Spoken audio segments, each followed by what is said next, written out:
আমি পদ্মজা, পর্ব ২৯। লেখক ইলমা বেহেরোজ। নূরজাহান শক্ত করে পদ্মজার হাত ধরেন, ক্ষীণ স্বরে বলেন, ঘরে আহো, পরে কইতাছি। কান্নার শব্দ ধীরে ধীরে কমে যাচ্ছে। নূরজাহান পদ্মজাকে নিয়ে নিজের ঘরে ঢুকেন। আমি চেয়ার টেনে বসার জন্য প্রস্তুত হতেই নূরজাহান হৈ হৈ করে উঠলেন, তুই বইতাছস কেন?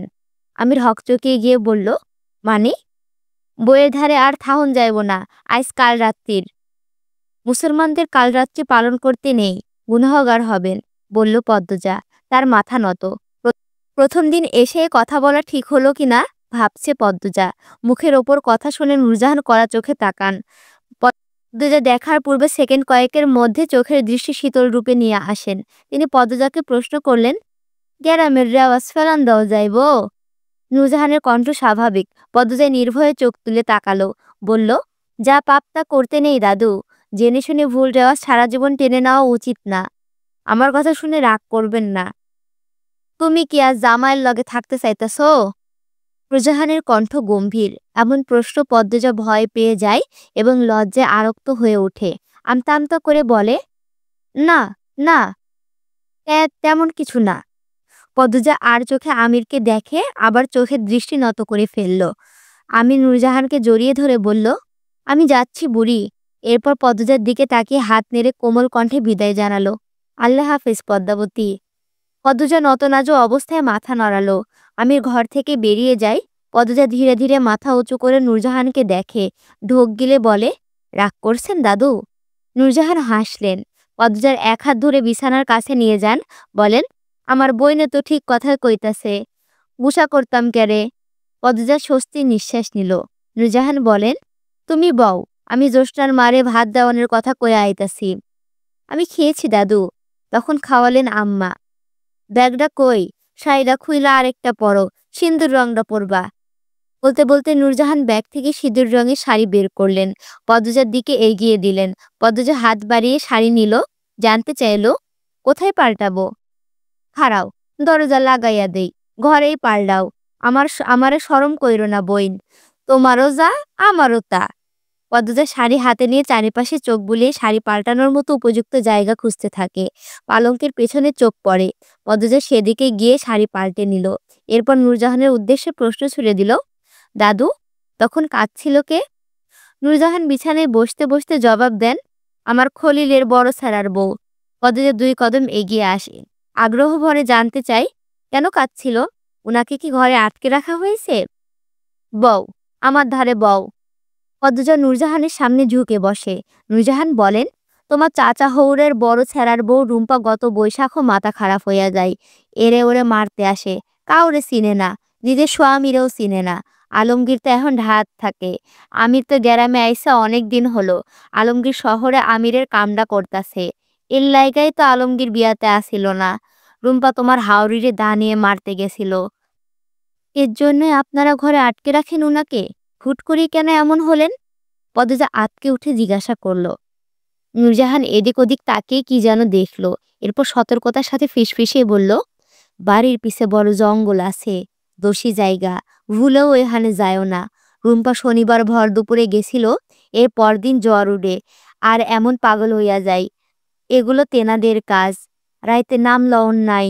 তুমি মাশাআল্লাহ চান্দের টুকরা, ভুলেও ওইদিকে যায়ও না, ক্ষতি হইব। নূরজাহানের কথা শুনে পদ্মজার গায়ের পশম দাঁড়িয়ে পড়ে। মনে মনে ভাবে, অবিশ্বাস্য, ভয় পেয়ে কারোর মাথা খারাপ হয়ে যায়। পদ্মজা উৎসুক হয়ে জিজ্ঞাসা করে, উনাকে ডাক্তার দেখানো হয়েছে? হ, দেখানো হয়েছে। শহরে 2 বার লইয়া গেছে, কবিরাজ আইলো, কেউই ভালো কইরা দিতে পারে নাই। আচ্ছা, এসব বাদ দাও এখন। এই বাড়িতে যখন বউ হয়ে আইছো সবই জানবা, খালি বাইরে কইও না এই খবর। গ্রামের কেউ জানে না। রাত হয়েছে, ঘুমাও। নির্জন শুতে শুতে বললেন, হুনো জামাইয়ের কাছে কইলাম যাইবা না। না না, যাব না। বুঝলা বইন, তোমার দাদা হৌরে বিয়ার প্রথম রাইতে লুকাইয়া আমারে তুইলা নিজের ঘরে লইয়া গেছিল। আদর সোহাগ কইরা ভোর রাইতে পাড়াইয়া দিছিল। আমি শুরু ছিলাম, তাই ডরে কলজা শুকাইয়া গেছিল। বলতে বলতে নূরজাহান জোরে হেসে ওঠেন। পদ্মজা মৃদু হাসে। নূরজাহান ডান দিকে কাত হয়ে শুয়ে পড়েন। পদ্মজা ধীরে ধীরে এক কোণে কাচুমাচু হয়ে শুয়ে পড়ে। কি অদ্ভুত সব! সাধারণত বিয়ের প্রথম রাতে নতুন বউরা ঘুমানোর সুযোগ পায় না। জামাইয়ের বাড়ির মানুষেরা সারাক্ষণ ভিড় করে ঘেঁষে থাকে। পদ্মজা দীর্ঘশ্বাস ছাড়ল। হারিকেনের আগুন নিভু নিভু করে জ্বলছে, নিভে যাবে যে কোনো মুহূর্তে। কেটে যায় অনেকক্ষণ, ঘুম আসছে না, দেহ অচেনা অনুভূতিতে ছেয়ে যাচ্ছে। আচমকা পদ্মজা ভুরু কুঁচকে ফেলে, কান খাড়া করে ভালো করে শোনার চেষ্টা করে। আবার কাঁদছে, রুম্পা মিনমিনিয়ে কাঁদছে। পদ্মজা স্পষ্ট শুনতে পাচ্ছে। সে ধরফরিয়ে উঠে বসে। সাথে সাথে নূরজাহান পদ্মজার দিকে ফেরেন, জানতে চান, ডরাইতাছ? উনি আবার কাঁদছেন। সারা বেলায় কান্দে, এসবে কান দিও না, ঘুমায়া পড়ো। পদ্মজা উসখুস করতে করতে শুয়ে পড়ে। হারিকেন নিভে যায়। নূরজাহান ঘুমে তলিয়ে যান। নাক ডাকছেন তিনি। নাক ডাকার তীব্রতা অনেক, যা পদ্মজাকে বিরক্ত করে তোলে। পদ্মজা ঘুমানোর চেষ্টা করে, হাজার ভাবনার ভিড়ে একসময় ঘুমিয়ে পড়ে। শেষ রাতে ঘুমের ঘোরে অনুভব করে হাঁটুতে কারো হাতের ছোঁয়া। পদ্মজা চোখ খুলে, মুখের সামনে কেউ ঝুঁকে রয়েছে। পদ্মজা ধরফরিয়ে উঠে চিৎকার করে উঠল, কে? সঙ্গে সঙ্গে পুরুষ অবয়বটি ছুটে বেরিয়ে যায়। পদ্মজা কাঁপতে থাকলো, শরীর বেয়ে ঘাম ছুটছে। ভয়ে ঠোঁট শুকিয়ে কার। সে নূরজাহানকে ভয়ার্ত স্বরে ডাকে, দাদু, দাদু। নূরজাহান একটু নড়ে আবার ঘুমিয়ে পড়লেন। পদ্মজা আর ডাকল না। সে ঘন ঘন নিঃশ্বাস নিয়ে নিজেকে সামনে নিতে চেষ্টা করলো। তার চোখের দৃষ্টি দরজার বাইরে। মস্তিষ্ক ভাবছে, দরজাতে লাগানো ছিল, বাইরে থেকে কেউ কিভাবে ঢুকলো, নাকি এর মাঝে দাদু টয়লেটে গেছিল। দুজার বুক হাঁপড়ের মতো ওঠানামা করছে। সে জিহ্বা দিয়ে শুকনা ঠোঁট ভিজিয়ে নিল। একটু ভয় ভয় করছে। কে এসেছিল? এভাবে গায়ে হাত দিচ্ছিল কেন? পদ্মজান চোখ খিচে সি বলে আগন্তুকের প্রতি ঘৃণা প্রকাশ করলো। কি রাতটুকু আর ঘুম হলো না তার। ভয় কমেছে। এই জায়গায় পূর্ণা থাকলে হয়তো পুরো বাড়ি চেঁচিয়ে মাথায় তুলে ফেলতো। পদ্মজা মনে মনে আল্লাহর কাছে প্রার্থনা করে এরকম ঘটনা যেন পূর্ণার সাথে না আসে। একদম গড়িয়ে যাবে, উঠে দাঁড়াতে পারবে না। পূর্ণার কথা মনে পড়তে পদ্মজার বুকটা হু হু করে উঠল। কান্না পায়। অন্যদিন পাশে পূর্ণা থাকে, আজ নেই। ফজরের আজান পড়তে নূরজাহান চোখ খোলেন। বিছানা থেকে নেমে দেখেন পদ্মজা যায় নামাজে দাঁড়ালো মাত্র। তিনি প্রশ্ন করলেন, অজু করলা কই? জি, কলপারে। চিনছ কেমনে? পদ্মজা হাসল, বলল, খুঁজে বের করেছি। নূরজাহান চোখ মুখ শক্ত করে বলেন, নতুন বই রাইতের বেলা একলা একলা ঘোরাঘুরি কইরা কল খোঁজার কি দরকার আসিল? আমায় ডাকতে পারতা। পদ্মজা মাথা নত করে অপরাধী স্বরে বলল, ক্ষমা করবেন দাদু। কি কাল আইলো? আচ্ছা, পড়ো এখন, নামাজ পড়ো। নূরজাহান অসন্তুষ্ট ভাব নিয়ে ঘর থেকে বেরিয়ে যান। পদ্মজা দুই চোখ ছলছল করে ওঠে। যখন টের পেল এক্ষুনি সে কেঁদে দেবে, দ্রুত ডান হাতের উল্টা পাশ দিয়ে চোখ মুছল। এরপর নামাজে মন দিল। পদ্মজাকে কাতান শাড়ি পরানো হয়েছে। বৌভাতের অনুষ্ঠান চলছে। সে এক বিশাল আয়োজন।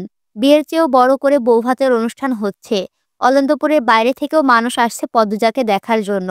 আটপাড়ার প্রতিটি ঘরের মানুষ তো আছেই। পদ্মজার চারিপাশে মানুষের গিজগিজ। রাতে ঘুম হয়নি। পরনে ভারী শাড়ি, গহনা, এত মানুষ চারিদিকে। সব মিলিয়ে পদ্মজার নাজেহাল অবস্থা। মাথা নত করে বসে আছে সে। আপা! পূর্ণার কণ্ঠ শোনা মুহূর্তে পদ্মজার ক্লান্তি উড়ে যায়। চকিত চোখ তুলে তাকাই। পূর্ণা, প্রেমা, প্রান্ত ঝাঁপিয়ে পড়ে পদ্মজার বুকে। পূর্ণা আওয়াজ করে কেঁদে উঠে বলল, রাতে আমার ঘুম হয়নি আপা। পদ্মজার গলা জ্বলছে। প্রেমা পূর্ণা প্রান্তকে দু হাতে জড়িয়ে ধরে চাপা কণ্ঠে বলে, আমারও ঘুম হয়নি বোন। আপা, চল বাড়ি যাই। কাল যাইব, আজ না। এখন পদ্মজা আমরা আর বাড়ির সেরি, লাবণ্য বলল। সে সবেমাত্র এ ঘরে ঢুকলো। পদ্মজার জন্য খাবার নিয়ে এসেছে। পূর্ণা রাগ নিয়ে বলে, আমার বোন আমি নিয়ে যাব। আমাদের আপাকে আমরা নিয়ে যেতে এসেছি, বলল প্রান্ত। রানী প্রান্তর কান টেনে ধরে বলল, পেকে গেছিস তাই না? উহ, ছাড়ো রানী আপা, ব্যথা পাচ্ছি। ওরে মা, তুই শুদ্ধ ভাষাও শিখালাইছস? রানী অবাক হয়ে জানতে চাইল। প্রান্ত অভিজ্ঞতার মতো হেসে বলল, ইয়েস। যারা যারা প্রান্তকে চিনে সবার চোখ কোটর থেকে বেরিয়ে আসতে চাইল। প্রান্ত একটি ইংরেজি শব্দ বলেনি যেন। মাত্রই সেখানে বজ্রপাত ঘটল। রানীর চোখ মুখে বিস্ময় ভাব রেখে বলল, এটা মুন্না না অন্য কেউ?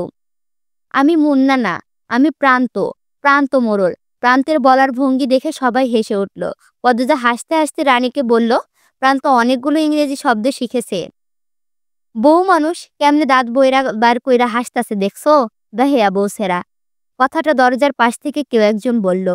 অন্য কেউ শুনতে না পেলেও পদ্মজা শুনতে পেল। সে সেদিকে তাকালো। অল্প বয়সী দুজন মহিলা এমনভাবে তাকিয়ে আছে যেন পদ্মজাকে চোখ দিয়ে গিলে খাবে। পদ্মজা তাদের উদ্দেশ্যে হাসে। পদ্মজার হাসি দেখে মহিলা দুজন থতমত খেয়ে গেল। দুজন চাওয়াচাওয়ি করে আবার পদ্মজার দিকে তাকালো। পদ্মজা ততক্ষণে চোখ সরিয়ে নিয়েছে। অতিথি আপ্যায়ন চলছে ধুমধামে। রমিজ আলী, কামরুল, রজব সবাই উপস্থিত হয়েছে। খাওয়া দাওয়া শেষে আড্ডা শুরু করে। রমিজ বলেন, মঞ্জুর স্যারা, জলিল, সৈয়দ এরা কি আইছে? কামরুল দাঁতের ফাঁক থেকে সযত্নে গরুর মাংস বের করেন। এরপর উত্তর দেন, না, আহে নাই। সেদিন সৈয়দের বাপ আমার কাছে গেছিল। ক্যারে গেছিল? সৈয়দরে যাতে মাতব্বরের হাত থেকে বাঁচাইয়া দেই। হের এখন কই আছে? আছে কোনহানে? কদিন পর পরই তো উধাও হইয়া যায়। এখন ছেড়াদের দায়িত্ব নাই, বুঝলা? আমরা যখন 10 বছর তখন ক্ষেতের কাজ করতে যাইতাম। কামরুলের কথা উপেক্ষা করে রমিজ অন্য প্রসঙ্গ তুললেন। ক্ষমতা যার বেশি, ইহের সুখ বেশি। আমার মায়ের নির্দোষ আসিল, তবুও কেমনটা করছিল সবাই। আজ মাতুব্বরের ছেঁড়া বইলা কিচ্ছু হইল না, বদলে আমরা বিয়ে খাইতে আইতাছি। রমিজ অসহায় মুখখানা দেখে কামরুল, রজব, মালেক হো হো করে হেসে উঠলেন। রমিজের দৃষ্টি অস্থির। পেট ভরে খাওয়ার লোভে এখানে এসেছেন তিনি, নয়তো এখানে আসার এক ফোঁটাও ইচ্ছে ছিল না। দুজে কিছুতেই খেতে পারছে না, অথচ ক্ষুধায় পেট চৌচৌ করছে। চোখের সামনে এত মানুষ থাকলে কি খাওয়া যায়? পূর্ণা ব্যাপারটা ধরতে পেরে লাবণ্যকে বলল। লাবণ্য সবাইকে বেরিয়ে যেতে বলে। কেউ শুনে না, তাই সে ফরিনা বেগমকে নিয়ে আসে। ফরিনা বেগম সবাইকে বের করে দরজা ভাজিয়ে দিয়ে যান। ঘরে শুধু রানী, লাবণ্য, পদ্মজা, প্রেমা, পূর্ণা এবং প্রান্ত। পদ্মজা খাওয়ার জন্য প্রস্তুত হয়। পূর্ণা বলে, আপা, আমি খাইয়ে দিই? পদ্মজা অবাক হয়ে তাকালো। ফুটে ফুটে উঠে মিষ্টি হাসি। পূর্ণা অনুমতি অপেক্ষা না করে এক লোকমা ভাত বাড়িয়ে দিল। পদ্মজার 2 চোখ ছলছল করে ওঠে। পূর্ণা কখনো খাইয়ে দেয়নি, এই প্রথম খাওয়াতে চাইছে। পদ্মজা হা করে। লাবণ্য হেসে বলল, আমার যদি এমন একটা বোন থাকতো। আমি তো তোর বোন না, বলল রানী। লাবণ্য চোখ মুখ শক্ত করে বলল, জীবনে খাইয়ে দিছিস, আবার বোন কইতে আইছিস যে? তুই খাইয়ে দিছিস? পূর্ণা তো ছোট, তুইও তো ছোট। আগে পদ্মজা খাইয়েছে, এরপর পূর্ণা। আচ্ছা, ভাত লইয়া আয়, খাওয়াইয়া দিমু। রানী বলল, এখন পেট ভরা? হ, এখন তো তোর পেট, নাক, মাথা সবই ভরা থাকবো। 2 বোন ঝগড়া দেখে পূর্ণা, পদ্মজা হাসে। কি মিষ্টি দুজন, ঝগড়াতেও যেন ভালোবাসা রয়েছে। লাবণ্যর চেয়ে রানী বেশি সুন্দর, তবে লাবণ্যকে দেখলে বেশি মায়া লাগে। লাবণ্য যে রাগী দেখলেই বোঝা যায়। গতকাল রাতে কি রাগটানাই দেখালো। ঘরে ঢুকলো আমির। আমিরকে দেখে পদ্মজা সংকুচিত হয়ে গেল। রানী প্রশ্ন করল, এহানে কি দা ভাই? পদ্মজাকে নিয়ে যেতে হবে, ও খাচ্ছে। আচ্ছা, খাওয়া শেষ হলে নিয়ে যাব। বলতে বলতে আমির পদ্মজার সামনে বসলো। লাবণ্য জিজ্ঞাসা করল, কই নিয়ে যাবা? আম্মার ঘরে। কেন? আম্মা বলছে নিয়ে যেতে। আম্মা একটু আগেই দেখে গেল। আমি হকচকিয়ে গেল। আমতা আমতা করে বলল, ও তাই নাকি? রানী তীক্ষ্ণ দৃষ্টিতে আমিরকে পরখ করে নিয়ে বলল, দা ভাই, মিথ্যে বলছো কেন? মিথ্যে? আমি? অসম্ভব। আম্মা না, দাদু বলছে নিয়ে যেতে। এই, তোরা যা, তোদের বান্ধবীরা আসছে, যা, হুদায় ঘ্যান ঘ্যান করছিস। লাবণ্য কথা বাড়াতে চাচ্ছিল, রানী টেনে নিয়ে যায়। প্রান্ত, প্রেমাও বেরিয়ে যায়। তারা বাড়ি থেকে পরিকল্পনা করে এসেছে একসাথে পুরো হাওলাদার বাড়ি ঘুরে দেখবে। কন্যা খাইয়ে দিচ্ছে। পদ্মজা আমিরের উপস্থিতিতে বিব্রত হয়ে উঠছে, খাবার চিবোতে পারছে না। আমির পদ্মজাকে বলল, বড় ভাবি বলল রাতে নাকি ঘুমাওনি? না, হ্যাঁ, আসলে ঘুম আসেনি। ঘুমাবে এখন? না না, কি বলছেন, বাড়ি ভর্তি মানুষ। পদ্মজা দ্রুত বলল, আমিরের চোখের দিকে তাকিয়ে। কথা শেষ হতে চোখ নামিয়ে নিল।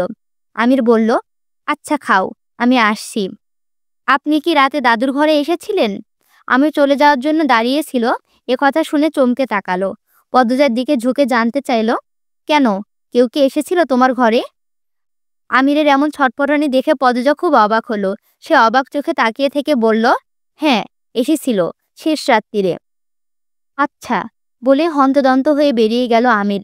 পদ্মজা পেছনে ডাকলো, শুনল না আমির। হুট করে আমিরের পরিবর্তন পদ্মজাকে ভাবাতে লাগলো।